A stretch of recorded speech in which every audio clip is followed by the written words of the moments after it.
सातासमुद्रापार मराठी झेंडा फडकवणारा, मराठी माणसाला व्यापार जमत नाही हा विचार सपशेल खोडून काढणारा एक व्यक्तिमत्व, ज्यानं न्यूयॉर्कच्या वॉल स्ट्रीटमध्ये कमॉडिटी एक्सचेंजवर स्वतःचा वेगळा ठसा उमटवला, सुनील देशमुख।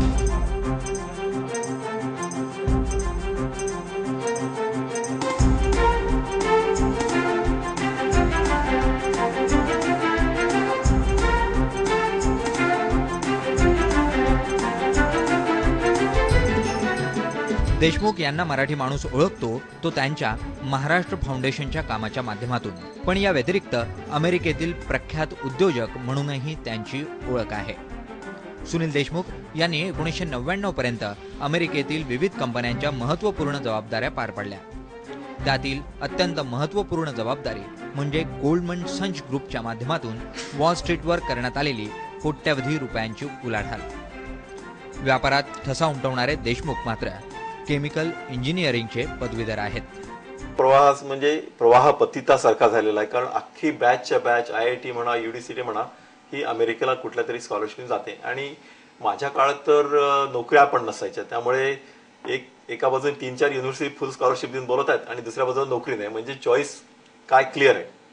आणि तिथे गेल्यानंतर 2 वर्षांनी परत येऊ अशी जी कसम खाऊन आपण सगळेजण जातो तसं काही होत नाही।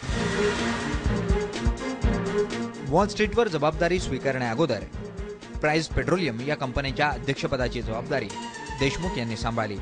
सिटी बँकेच्या कमॉडिटी ट्रेडिंग डिव्हिजनची स्थापनाही देशमुख यांनीच केली। लाउन्स फ्रेड्यूज इंक इथं कमॉडिटी ट्रेडिंग या विभागाच्या मुख्य पदाचाही त्यांनी कार्यभार सांभाळला।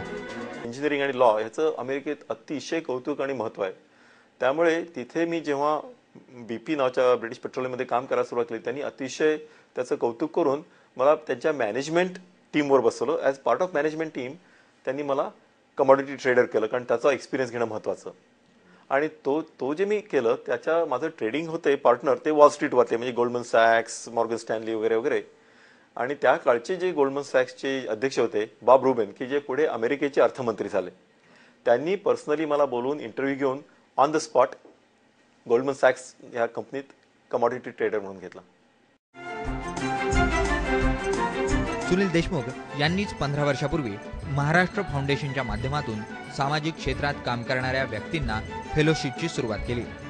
या फेलोशिपच्या माध्यमातून अमेरिका आणि भारतात महिला आणि समाजकल्याण क्षेत्रात प्रभावी कामगिरी करणाऱ्या व्यक्तींना $12 मिलियन ची मदत आतापर्यंत करण्यात आली आहे। जाणून घेऊया सामाजिक आणि उद्योग क्षेत्रात आपला ठसा उमटवणाऱ्या देशमुख यांचा मराठी तरुणांना काय सल्ला आहे।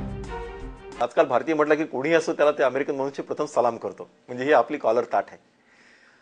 त्यात भारतीय तरुणांनी मोठ्या प्रमाणात wall street trading, commodity, stock trading वगैरे ह्याच्यात मोठ्या प्रमाणात त्यांचा सहभाग आहे। आणि आता ते जवळजवळ त्या 5 वर्षात त्यातले काही लोक टॉपला असेल, बरेचसे ऑलरेडी टॉपला गेलेत।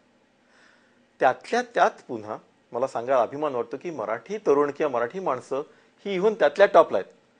म्हणजे आपल्याला काय वाटतं की अरे मराठी माणसाला ट्रेडिंग जमत नाही, म्हणजे आपली अशी एक समजूत आहे की ट्रेडिंग म्हणजे गुजराती, मारवाडी, सिंध्यांचं काम। अमेरिकेत जे ट्रेडिंग चालतं ते ट्रान्सपेरंट असतं, सगळं कम्प्युटराइज असतं, त्याचं सर्व रेकॉर्ड ठेवलं जातं। धचा मा करायला तिथं अजिबात जागा नाही। चुका होऊ शकतात पण त्याचा धचा मा नाही। जिथं धचा मा होत नाही, जिथं केवळ डोकं वापरून आपली कल्पकता वापरून असं धाडस करायचं असतं, अशा वेळेला मराठी माणसं तिथं टॉपला आहेत। त्यामुळे तिथे जर कमॉडिटी ट्रेडिंग चालतं आणि स्टॉक ट्रेडिंग चालतं, तिथं इतर कुठल्याही भारतीय लोकांच्या पेक्षा मराठी तरुण सर्वात जास्त संख्येने आहेत। सुनील देशमुख यांच्या सामाजिक कार्याला स्टार माझाच्या हार्दिक शुभेच्छा।